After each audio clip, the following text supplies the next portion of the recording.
दोस्तों, भारत का एक ऐसा राज्य जिसने देश को सबसे ज्यादा एथलीट दिए हैं और सबसे ज्यादा मेडल्स देश की झोली में डाले।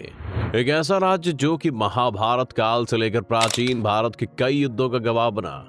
जी हाँ दोस्तों, हम बात कर रहे हैं देश के विकसित राज्यों में से एक हरियाणा के बारे में। आज के समय में ये राज्य अपने यहाँ की जाने वाली खेती और अपने यहाँ की इंडस्ट्रीज के लिए पूरी दुनिया में मशहूर है। इस राज्य के ज्यादातर किसान करोड़पति हैं। ये अकेला राज्य देश की जीडीपी में इतना योगदान देता है जितना कि कई राज्य मिलकर भी नहीं दे पाते हैं। पर दोस्तों, आखिर कैसे बना ये देश का इतना अमीर राज्य? क्या है हरियाणा राज्य का इतिहास? चलिए दोस्तों, करते हैं आज देश के इस राज्य की सैर और जानते हैं इससे जुड़ी कुछ बातें। पर वीडियो शुरू होने से पहले अगर आप इस चैनल पर नए हैं या आपने अभी तक इस चैनल को सब्सक्राइब नहीं किया है तो चैनल को सब्सक्राइब करना और बेल आइकन दबाना ना भूलें ताकि हमारे चैनल की कोई भी वीडियो आपसे मिस ना हो जाए। हरियाणा राज्य देश का 20वां सबसे बड़ा राज्य है। इस राज्य का क्षेत्रफल 44,212 किलोमीटर स्क्वायर है। चलिए बात करते हैं हरियाणा के इतिहास की। इस राज्य का इतिहास बहुत पुराना है दोस्तों। ऐसा कहा जाता है कि वैदिक धर्म की सबसे प्राचीन पांडुलिपियां हरियाणा से निकली हैं। ये संस्कृत दस्तावेज आर्यों में लिखे गए थे। इसके साथ ही हरियाणा को हिंदू धर्म का जन्म स्थान भी माना जाता है। साथ ही माना जाता है कि महाभारत का युद्ध भी इसी राज्य में हुआ था और यहीं श्री कृष्ण ने अर्जुन को गीता का पाठ पढ़ाया था। आपको बता दें कि हरियाणा राज्य में खुदाई के दौरान बहुत से साक्ष्य यानी सबूत मिले। वो सभी के सभी सिंधु घाटी की सभ्यता और मोहनजोदारो संस्कृति का उल्लेख करते हैं। ऐसा माना जाता है कि इन दोनों सभ्यताओं का विकास भी हरियाणा में हुआ था। इसके साथ ही हरियाणा भारतीय इतिहास की कई निर्णायक लड़ाइयों का गवाह भी बना है। यहाँ पर इतिहास की सबसे महत्वपूर्ण लड़ाई पानीपत की हुई थी जो 1526 में हुई थी, जब मुगल नेता बाबर ने इब्राहिम लोदी को हराया और भारत में मुगल शासन की स्थापना की थी। इसके साथ ही 1556 में अकबर और अफगान सेना के बीच का युद्ध, वहीं 1739 में करनाल की लड़ाई और 1761 में अहमद शाह अब्दाली और मराठों के बीच की लड़ाई। ये सब लड़ाइयाँ हरियाणा की भूमि पर ही लड़ी गई। आपको बता दें कि आज का जो हरियाणा है साल 1803 में इसे ब्रिटिश ईस्ट इंडिया कंपनी को सौंप दिया गया था। वहीं 1832 में इसे ब्रिटिश भारत के उस समय के उत्तर पश्चिमी राज्यों में ट्रांसफर कर दिया गया था और 1858 में हरियाणा पंजाब का हिस्सा बन गया था। उन दिनों हरियाणा और पंजाब का एक होना काफी अजीब बात थी क्योंकि दोनों के बीच ही धार्मिक और भाषाई मतभेद यानी कि रिलीजियस और लिंग्विस्टिक डिफरेंसेस थे। पंजाब के पंजाबी बोलने वाले सिख, वहीं हरियाणा के हिंदी बोलने वाले हिंदुओं के बीच हमेशा एक डिफरेंस रहा। 20वीं सेंचुरी के पहले के दशकों तक हरियाणा को एक अलग राज्य बनाने की लगातार मांग उठती रही। खास करके लाला लाजपत राय और आसिफ अली के नेतृत्व में मांग उठती रही कि हरियाणा को एक अलग राज्य बनाया जाए। 1947 में भारत के पाकिस्तान से अलग होने और भारत के आज़ाद होने के बाद भी हरियाणा पंजाब का हिस्सा बना रहा, लेकिन हिंदुओं और सिखों दोनों की ओर से अलग राज्य की मांग जारी रही, कम नहीं हुई। बल्कि आज़ादी मिलने के बाद भारत में भाषाई आधार पर राज्य के गठन की मांग तेजी से उठने लगी। हालांकि उस समय के प्रधानमंत्री जवाहरलाल नेहरू ने भाषाई आधार पर राज्य के गठन का विरोध किया। उसी दौरान सामाजिक कार्यकर्ता पोट्टी श्रीरामुलु ने आंध्र प्रदेश को अलग राज्य बनाने की मांग को लेकर 58 दिनों तक आमरण अनशन किया। बाद में उनकी मौत हो गई। इस घटना के बाद भाषा के आधार पर राज्यों के गठन की मांग ने जोर पकड़ा। आखिर में पंजाब पुनर्गठन अधिनियम के पास होने और राज्य पुनर्गठन आयोग की पिछली सिफारिशों की वजह से हरियाणा 1966 में पंजाब से अलग होकर भारत का 17वां राज्य बन गया। इसके बाद 31 नवंबर 1966 को कमीशन के द्वारा रिपोर्ट जारी की गई और इस रिपोर्ट के अनुसार करनाल, गुड़गांव, रोहतक, हिसार, महेंद्रगढ़ जैसे जिलों को एक नए राज्य हरियाणा में शामिल कर दिया गया।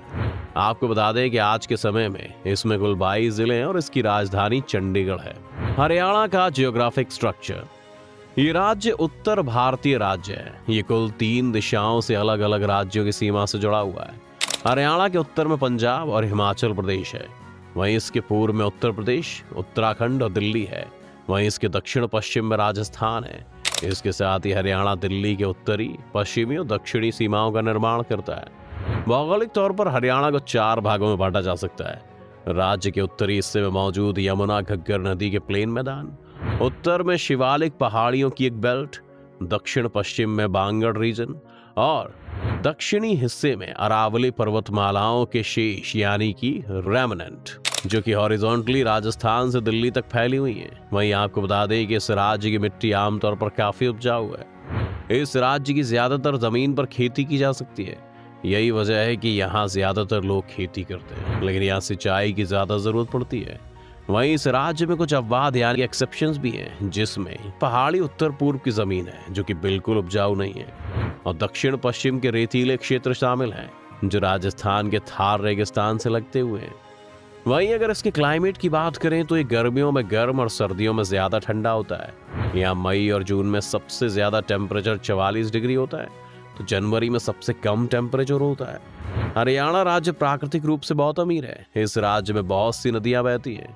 आपको बता दें कि यहाँ यमुना, सरस्वती, मारकंडा, घग्गर, टंगरी जैसी पवित्र नदियां बहती हैं। चलिए अब बात करते हैं यहाँ के पॉपुलेशन स्ट्रक्चर के बारे में। हरियाणा की कुल जनसंख्या 2 करोड़ से ज्यादा है। जनसंख्या की दृष्टि से हरियाणा का भारत में 16वां स्थान है। यहाँ सभी धर्मों के लोग रहते हैं, लेकिन ज्यादातर आबादी हिंदू है। इसके साथ ही सिख, मुस्लिम और ईसाई धर्म के लोग भी यहाँ मौजूद हैं। आपको बता दें कि हरियाणा राज्य की ज्यादातर सिख आबादी उत्तर पूर्व और उत्तर पश्चिम में मौजूद है, जबकि मुस्लिम दिल्ली से सटे दक्षिण पूर्वी जिलों में बसे हैं। 2011 की जनगणना के मुताबिक राज्य में 1 लाख से ज्यादा संख्या वाले 18 शहर हैं। इसके साथ ही देश के ज्यादातर खिलाड़ी और एथलीट इसी राज्य से बिलोंग करते हैं, इसलिए हरियाणा को चैंपियन की भूमि के नाम से भी जाना जाता है। हरियाणा राज्य देश के अमीर राज्यों में से एक है और पर कैपिटा इनकम के आधार पर यह देश का दूसरा सबसे अमीर राज्य है। चलिए दोस्तों, अब बात करते हैं हरियाणा के एग्रीकल्चर और इस राज्य से जुड़े रोजगार की। हरियाणा भारत के इम्पोर्टेंट देशों में से एक है जहां की ज्यादातर आबादी खेतों पर निर्भर है, और इसीलिए कुछ लोग इसे भारत का फूड बाउल भी कहते हैं। हरियाणा भारत का एक ऐसा राज्य है जहां पर खेती के लिए इनफ सोर्सेज मौजूद हैं। हरियाणा में खेती से रिलेटेड वो सभी काम किए जाते हैं जो एक अच्छी खेती के लिए जरूरी होते हैं। इसलिए हरियाणा की तुलना नीदरलैंड से भी की जाती है। यहाँ पर गेहूं और चावल काफी उगाए जाते हैं। इसके अलावा राज्य कपास, तोरिया और सरसों के बीज, बाजरा, छोले, गन्ना, ज्वार, मक्का और आलू का उत्पादन भी बड़ी मात्रा में यहाँ किया जाता है। हरियाणा की खेती में कैटल यानी कि मवेशियों का भी बहुत योगदान होता है। आपको बता दें कि यहाँ पर कैटल, भैंस और बैल का इस्तेमाल जुताई और बोझ ढोने वाले जानवरों के रूप में किया जाता है।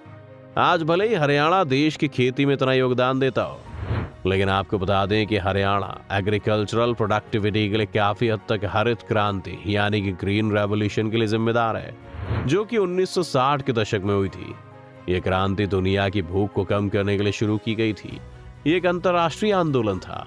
इस आंदोलन की वजह से इरिगेशन, फर्टिलाइजर्स और हाई क्वालिटी सीड्स पर इन्वेस्ट किया गया था। आपको बता दें कि 21वीं सदी की शुरुआत में राज्य के लगभग 2/5 लोगों का वर्कफोर्स खेती से जुड़ा हुआ था। खेती के अलावा हरियाणा में एग्रीकल्चरल मशीनरी का प्रोडक्शन और कॉटन और शुगर का प्रोडक्शन भी है।